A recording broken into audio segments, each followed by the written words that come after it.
Hi, I'm Pastor Jenny from the PortaParsonage. Normally you see my husband behind this camera, but today I wanted to talk to you about cooking. Whether we're at home or we're on the road, we love to cook together, and we like to try new things, and we like to try new equipment for cooking. I have been trying to decide between an air fryer and an Instapot and a slow cooker. I already have a slow cooker and I enjoy making all sorts of things in it, but I keep hearing things about the Instapot and I hear things about the air fryer. So stay tuned, and I want to show you today my new Craftsman air fryer.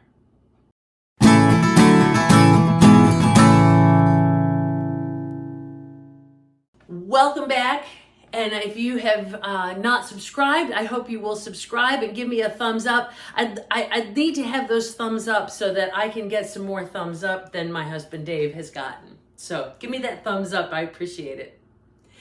Again, I'm trying to figure out, do I need an Instapot? Do I need an air fryer? Do I need a slow cooker or a crock pot or maybe a pressure cooker? All of this equipment, and I don't know what's best. Now we've tried, we have a 2 cooktop electric griddle in the camper that we really enjoy. It has some things I'm not crazy about. Maybe I'll do a review of that at some point. But we also have a rice cooker, which we love. Really simple. You can cook barley or rice or any grain, and you can put that in there and it kind of does its own thing. We have a toaster oven. We love our toaster oven. We've given up the microwave at home. When the microwave we had burned out, we didn't replace it, and we decided that we were just going to try to live without it.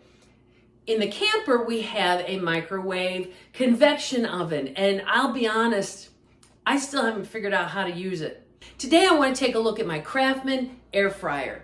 And now, I've really been looking at all sorts of things, but what really made the difference was that Amazon Prime deal that they offered for about $49 for a 6.5 quart air fryer. And I thought that's the best price I have seen anywhere. So that made the decision for us. I am going to cook a whole chicken. I've done a few things in it. I've tried fish. I did fish and that came out really well. We cooked some shrimp. We cooked a couple of chicken breasts the other night. Those were really good. And of course we want to try the standard French fries and chicken nuggets and all of those things. But I've been wondering about a whole chicken. So I'm going to try this, and my hope is that if this comes out really good, it will be our dinner tonight. It will be a lunch for sandwiches over the next few days, or chicken on top of salads. And then I will take the carcass that's left and make some chicken soup. And that should get us a good week's worth of meals. So that's what we're going to attempt to do today. First, I want to talk to you about the air fryer. This is again a 6.5 liter air fryer made by Chefman. And I didn't realize I was getting one quite so big. I just didn't realize how much 6.5 liter was until this big box came in the mail, and I was quite shocked. It comes with this handy dandy little guide here, but I didn't find it terribly handy, to be honest with you. It does include the safety instructions, goes through the chart with the features in it, tells you what everything is and how to troubleshoot a little bit, how to operate it. It does have a chart here, which is kind of hard to see, but it gives time for basic things. French fries and pork chops, hamburgers, the time and temperature, which is kind of handy, but that's basically it. That's it. And for someone who has never used an air fryer, I needed a whole manual. I want recipes. I want all sorts of things that I can do with this. I like appliances that come with really detailed recipes and operating instructions. This Craftsman, or Chefman, excuse me, my husband does Craftsman, I do Chefman, has a dial on the front for time, so you can turn this and it tells you, you can set it for how long you're going to cook. The dial on the top is temperature, and it goes from 175 to 400 degrees. I'm not real crazy about the dots in between those numbers, because it's really hard to get a real accurate gauge on what your temperature setting is. Now there are two lights on the top. One is obviously a power, one is a fan. Now what it doesn't tell you in the book is exactly what that means. When you plug it in and turn it on, because there's no power switch, so as soon as you turn that timer on, it's going to turn on, that power button comes on. Pretty obvious. But I haven't determined what the fan light is. Sometimes it's orange, sometimes it's green, and the directions don't seem to tell me anything about that. I think it's okay, because I've figured out for the most part how that works. Inside is this great big bin. Again, I'm hoping to put that whole chicken in here. There's a tray that comes out. There is a warning. There are several warnings that remind you that this gets really hot, so you don't want to take this tray out when it's hot. But that sits in there, and all your juices drip down into the bottom. And then that slides right in there. Now I'm going to take a moment. I'm going to get some things ready, and then I'll come back and we will cook that chicken. Hi, I'm back. I think I have my chicken ready. Now I've taken it out of the package. I've taken all of the innards out. I've washed it real good, patted it dry, and I reached in there and separated the skin from the breast. So you just kind of get it started and work your hand in there, and then back and forth on the breast until you get that skin separated. I have put together a little mixture here. I have salt, and I'm actually using 50% less salt just because we don't need that salt in our diet. I have some black pepper, some onion powder, and some garlic, and looks like I need to buy some more garlic. I used about a half a teaspoon of each just to get that mixture in here, and I'm mixing it up good, and that's what I'm going to use to season my chicken. Now, one of the problems with camping and cooking, especially using appliances, is if we are hooked up to shore power, if we're in a campground, we have our service, electric service, we can use anything. But what we really enjoy is boondocking, which means we don't have or may not have that electricity, and we're dependent on our solar panels. Now, my husband and I went through this morning and took a look at some of our favorite appliances. This uses 1,700 watts of power. The rice cooker, just for comparison, uses 300, and the slow cooker uses about 290. Big difference is that the slow cooker is going to take 3, maybe 4 times as long to cook as this will. So you got to sustain that 290 to 300 watts for a long period of time. So you really want to think about what you're doing before you get an appliance that you want to take camping with you. Now, I don't know about the Instapot. I'm really curious, and I do want to try that at some point, but I haven't yet. So that's for another day. So I'm going to season this chicken. I'm going to season under the skin.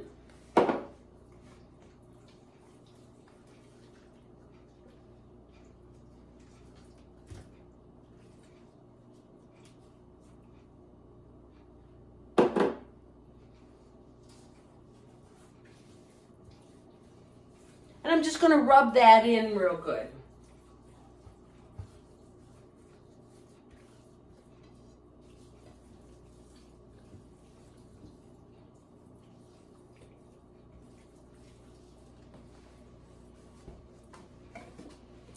I'm also going to use just a little drizzle of olive oil on top.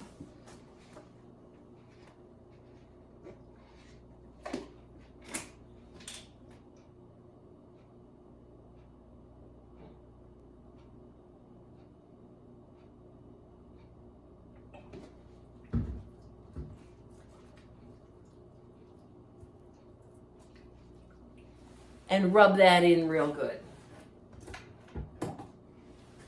So what I have is my chicken, all seasoned, all oiled up. I'm going to pull out the basket.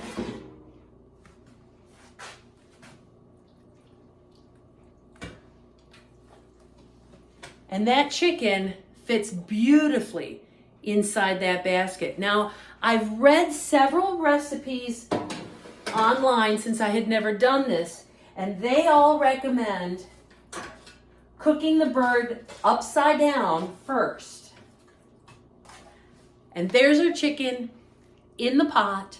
It is upside down, as most of the recipes suggest. Now, funny story, the first time years ago, a long time ago, that I ever cooked a turkey, I cooked it upside down.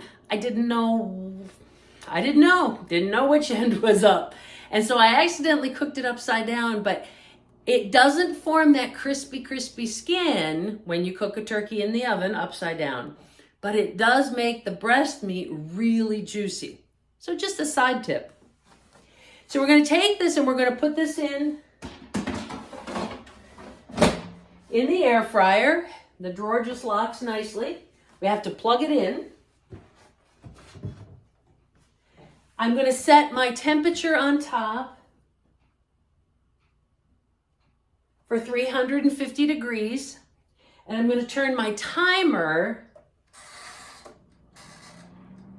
to 30 minutes. That's going to cook for 30 minutes.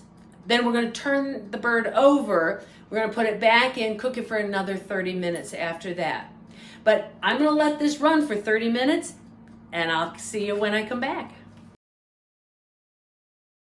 Looks like the timer is just about ready to go off for that first 30 minutes, and I'm really excited to see what this looks like. There we go. Now I have pot holders here because I'm not sure how hot this is going to be on the bottom.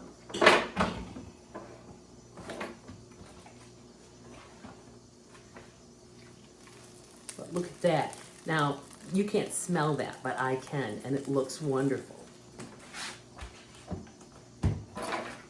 So I'm going to turn it over. Oh, that's just crispy.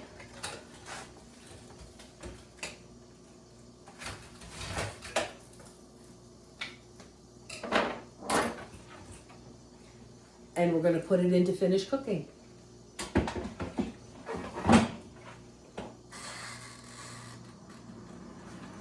Resetting that for another 30 minutes, and we'll be back.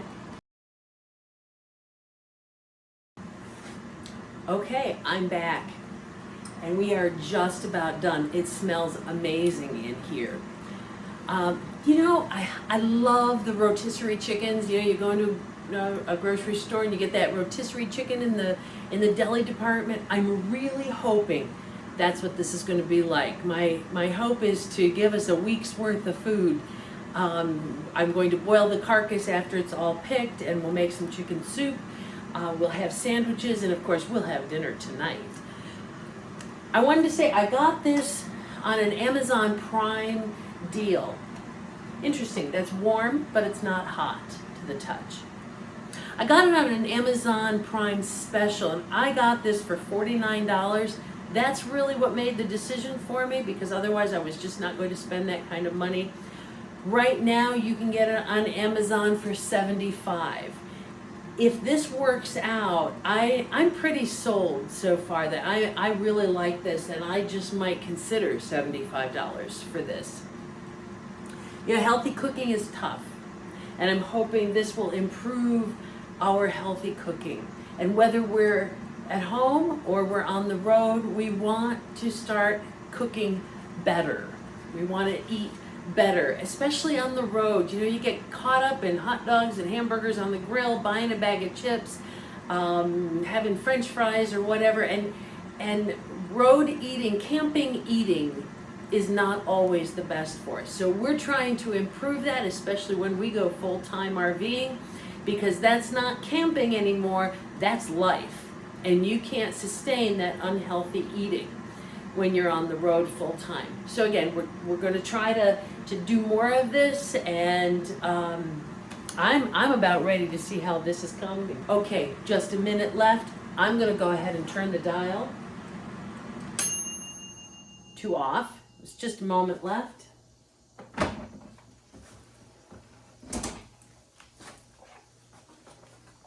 And I want you to see that.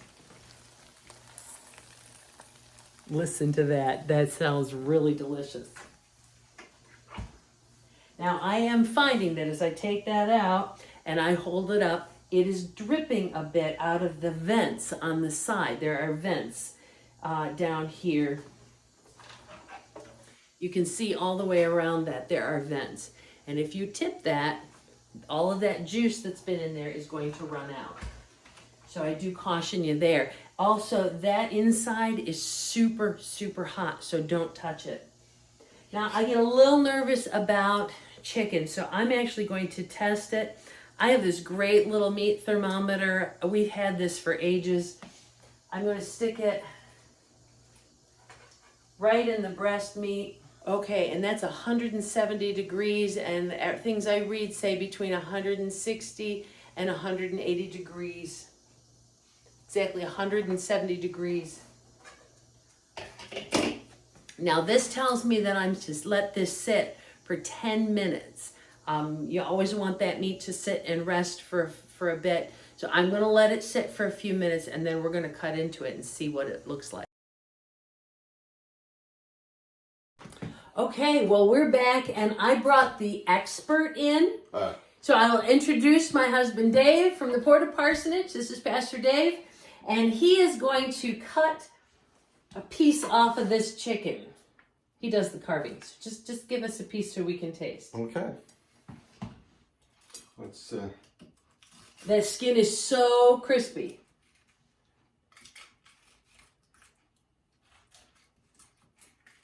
And the chicken wing is like a deep fried chicken wing. All right, just a piece there. It's hot. Oh, that is hot. Nothing wrong with that.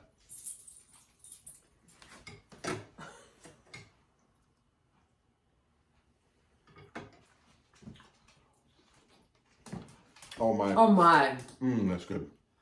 That is so good. And Fritz is down here going, I want some too. Juicy and tender. Juicy. Mm-hmm. But that skin is just crispy. I didn't get much of that. Oh my. Nice. All right. I'm going to give our chicken 2 thumbs up. Oh, what about the air fryer? I'm going to give the chicken, the air fryer, 2 thumbs up. I really, really like this air fryer.